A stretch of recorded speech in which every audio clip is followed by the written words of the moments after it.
So what is the evidence-based medicine? First of all, what we are looking at now? We are looking at now at the trainingcochrane.org. Generally, the Cochrane library and everything related to it is the top science. Yes, the Cochrane was the epidemiologist that generally created the evidence-based medicine, and uh, if you would want to verify whether something is true or not, if Cochrane says it's true, it's probably true. There is no better source. Wait a moment. So, but how the Cochrane can say that something is true or not? Why it is so big deal to get the idea whether something is true or not? How to get around this? Yes. So evidence-based medicine is exactly about this: how to tell what is true and what is not, what things to believe, what things not to believe, whether who is right generally. So basically, it's mathematics, it's statistics, but we'll not delve into the numbers. We'll delve into how to understand this.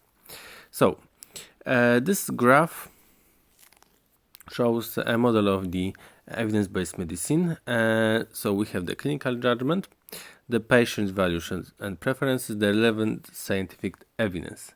And generally, this relevant scientific evidence is the most important part of the evidence-based medicine, at least as I understand this. So, what is the workflow in case of we think about evidence-based medicine?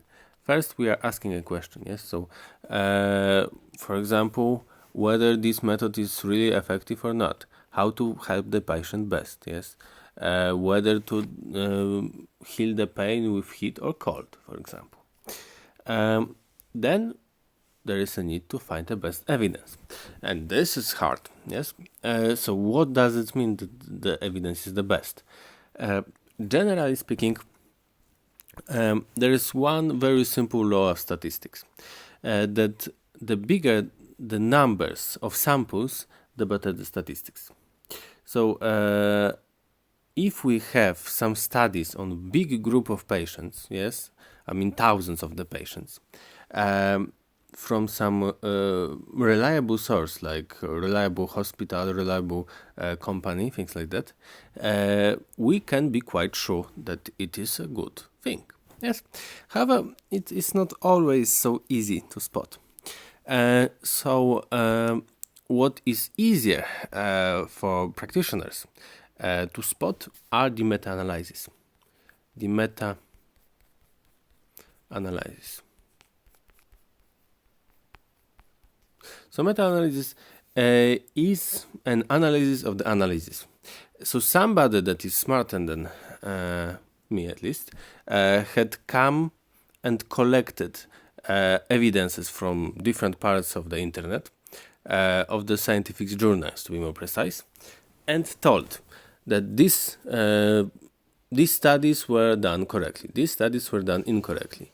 When we analyze it statistically, mathematically, it given us these results. So such meta-analyses are usually the gold standard of what we need to look at. In some cases, of course, we do not have meta-analysis. In those cases, we generally deal only with something that is called randomized clinical trials. So randomized clinical trials are the best single studies that you can find. Randomized clinical trials on the big samples, so with a lot of patients included.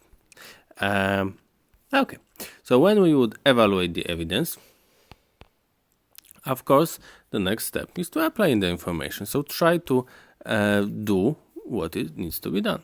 And the last step is to evaluate the evidence. So, about the quality of evidence. Studies are varying in quality, and sometimes there are conflicting evidences. Yes, so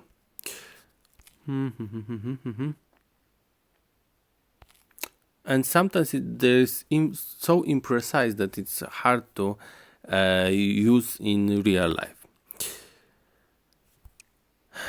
Okay, so generally, if you are interested in it, and it's good to be interested in evidence-based medicine, it's very good. It's the best source generally to get into Cochrane training. It's free. Read a bit more about this. It was just a starter. Thank you very much.